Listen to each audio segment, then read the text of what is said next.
You are forced to move, your parents have been moving, your grandparents have been moving, your nature is motion. And suddenly you say like, wait, what happened if this place is home for me? Why I need to move? The project An Area for the Mallard is a project that Gulbenkian Foundation commissioned me because I was there as artist in residence during 2 years, learning about traditional opera. I had a research with the more than human and putting other voices than human on stage. And it was when Ana Botella, the deputy director of Camp Museum at the Gulbenkian, made me this commission for the garden of the Gulbenkian. And I said, okay, I'm going to do an aria.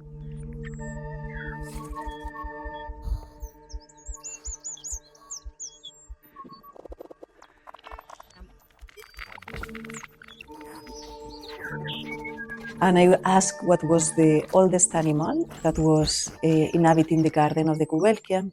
And then the mallard, the duck, was the animal that has been there the longest.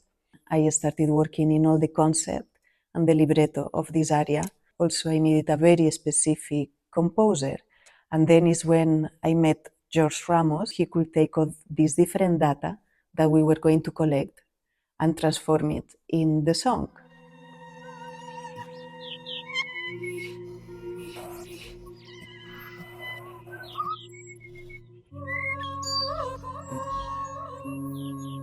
It was 2 years of investigation with scientists.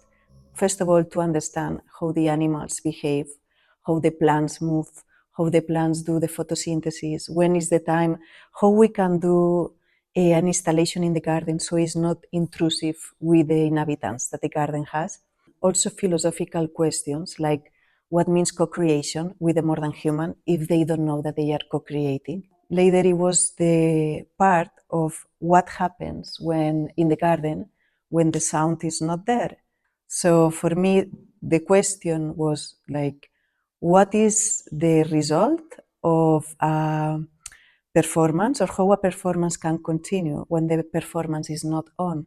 Is something very important when you work with people that is not your own body or with beings that is not yourself, you need to understand them. When you work with dancers, you need to understand the resistance of the body and the fragility of the body. But when you are working with a more than human, we can just speculate.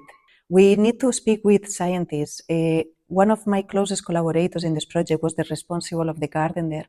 Paula was the one that was making me understand the rhythms of the garden and the changes and variations it has, because if I need to work in something, I need to understand the concepts and the beings, because if not, it's a very colonial practice. No, I go, I do, I take, I buy. And also to understand the garden like a performing entity. The garden is moving, the garden is dancing, but it's dancing and moving to a tempo that is very slow and we cannot perceive it, but it's doing it. So it's just a matter also of acknowledge all these silent or invisible voices that we are in relation with.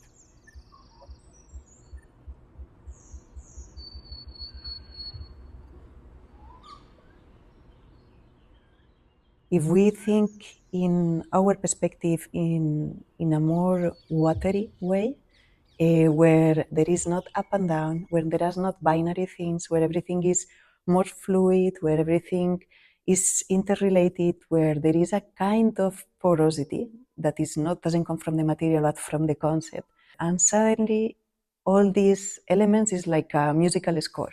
You need to combine them because all of them are in relation. The painting with the sculpture, with the sound, with the narrative that's the process behind it. And there was something in the project of Gulbenkian that for me was very beautiful when I was writing the libretto, that is that the ducks, the main character of the opera, of the aria, they refuse to migrate. They refuse to follow their nature and they stay there because they like it. They like the garden at the Gulbenkian.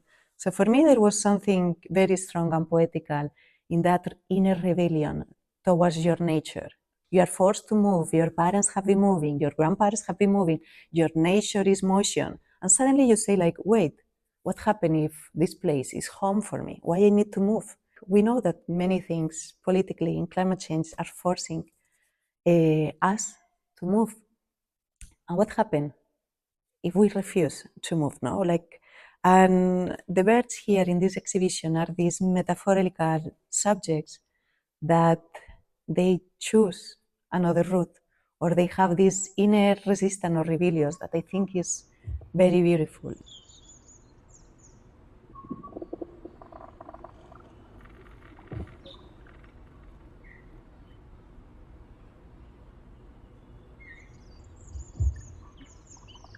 The suspended echo, it is really powerful to me because an echo is a resonance of or a vibration of something that has started. I like this moment of suspension because if you think in the body as a performative agent, it's something that is a halt, like it's not moving, it's not stopped, but it's on hold.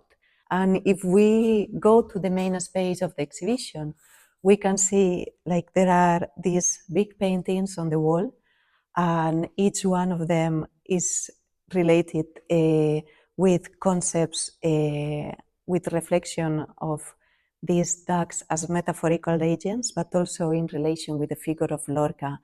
But in the middle of the room, there is a sculpture suspended on the ceiling, or two sculptures in reality, but they are between brackets. Like it's like if you could see mathematical equations, you know, or something very visual. And this sculpture is made of glass, and inside the glass is twisted, it has a movement per se, and inside the glass is water from the Mediterranean Sea.